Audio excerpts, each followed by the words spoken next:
Hello everyone, and welcome back to Revisiting Archive, the channel where we explore the fascinating history of the world.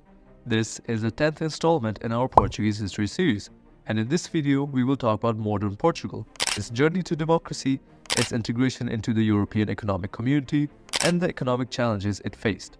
How did Portugal emerge from a long dictatorship and a colonial war to become a stable and prosperous democracy? How did Portugal benefit from joining the European project and adopting the euro? And how did Portugal cope with the global financial crisis and the COVID-19 pandemic? Let's find out. Portugal's modern history begins with the Carnation Revolution, a peaceful coup that took place on 25th April 1974 and ended the Estado Novo regime, a corporatist authoritarian regime that had ruled Portugal since 1933. The coup was led by a group of young military officers who opposed the regime, and the colonial war was supported by the people who offered carnations to the soldiers. The revolution restored democracy, civil liberties, free elections, and initiated the process of decolonization, granting independence to the former colonies in Africa and Asia. The transition to democracy was not easy, as Portugal faced political, social, and economic challenges. The provisional government that was formed after the revolution had to deal with the return of hundreds of thousands of refugees from the colonies, the integration of various political parties and movements, some of which had radical agendas, and the influence of the military, which still had a strong role in the political scene. The provisional government also had to negotiate with the newly independent countries, some of which were involved in civil wars and conflicts. The provisional government also had to face the opposition of the conservative sectors in the society, such as the Catholic Church, the landowners, and the industrialists, who feared the loss of their privileges and the rise of communism. The first free and democratic elections were held in 1975 and resulted in the victory of the Socialist Party, led by Mário Soares, who became the Prime Minister. The first constitution was also approved in 1976 and established a semi-presidential system, with a president elected by the direct universal suffrage and a parliament elected by proportional representation. The constitution also enshrined the principles of social justice, human rights, and national sovereignty. The first president elected under the new constitution was António Ramalho Eanes, a former general who had participated in the revolution and had supported the democratic process. The first years of democracy were marked by instability and uncertainty, as Portugal faced several economic and social problems, such as high inflation, unemployment, poverty, illiteracy, corruption, and terrorism. Portugal also had to deal with the legacy of the dictatorship and the colonial war, such as the trauma of the veterans, the human rights violations, and the reconciliation with the former colonies. Portugal also had to define its role and identity in the international arena, as it had to balance its historical ties with Britain and the United States, its cultural and linguistic affinity with Brazil and the African countries, and its geographical and political proximity to Spain and the rest of Europe. One of the most important decisions that Portugal made in its modern history was to join the European Economic Community, or the EEC, the predecessor of the European Union, or the EU. Portugal applied for membership in 1977 and was accepted in 1986, along with Spain. The accession to the EEC was seen as a way of consolidating democracy, promoting development, and enhancing cooperation. Portugal benefited from the EEC in several ways, such as receiving funds and investments, accessing a larger market and a common currency, improving its infrastructure and public services, and participating in the decision-making and policy-making of the European institutions. Portugal also contributed to the EEC in several ways, such as sharing its culture and history, supporting the enlargement and the integration of the community, and promoting values and the interests of the European project. Portugal's integration into the EEC also brought some challenges and difficulties, such as adapting to the rules and standards of the community, facing the competition and the pressure of the market, and dealing with the loss of sovereignty and the influence of the European bureaucracy.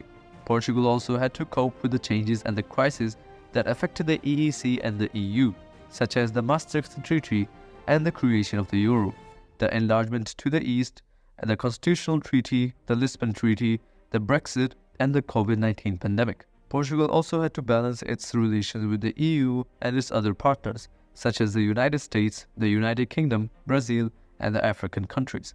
Portugal's economic performance in the EU has been mixed, as it has experienced periods of growth and decline, prosperity and austerity, stability, and crisis. Portugal's economy has been based on the sectors of agriculture, industry, tourism, and services, and has been characterized by its openness and dependence on the external market. Portugal's economy has also been influenced by its human and natural resources, such as its skilled and creative workforce, its rich and diverse culture, its mild and sunny climate, and its beautiful and varied landscape. Portugal's economy has also been affected by its strengths and weaknesses, such as its innovation and entrepreneurship, its social cohesion and solidarity, its public debt and deficit, and its corruption and bureaucracy.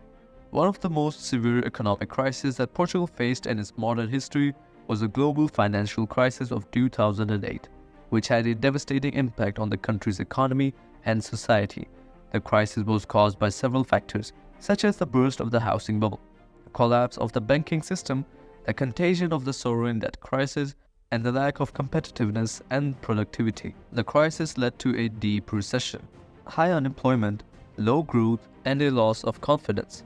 The crisis also forced Portugal to request a bailout from the EU and the International Monetary Fund, or the IMF, in 2011, which imposed a strict program of austerity and reforms that aimed at reducing the public spending, increasing the taxes, and improving the efficiency and the sustainability of the economy. The program was met with resistance and protest from the people, who suffered from the cuts and the sacrifices, and demanded more social justice and democracy. The program was also criticized and challenged by some experts and politicians, who argued that it was too harsh and counterproductive, and that it hindered the recovery and the development of the country.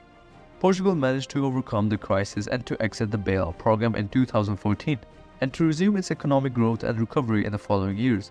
Portugal achieved this by implementing some of the measures and reforms that were required by the program, but also by adopting some alternative and innovative policies and strategies that focused on stimulating the domestic demand, supporting the social welfare, and diversifying the economic sectors and markets. Portugal also benefited from some favorable and unexpected factors, such as the low oil prices, the weak euro, the high tourism, and the political stability.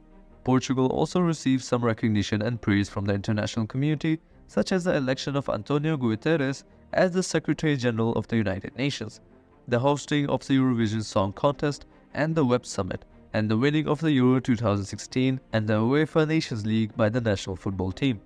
Portugal's modern history is a story of challenges and achievements, of struggles and successes, of changes and continuities.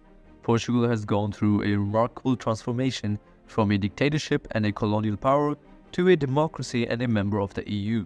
Portugal has also faced several difficulties and crises, but has also shown resilience and creativity. Portugal has also maintained its identity and culture, while also embracing diversity and cooperation.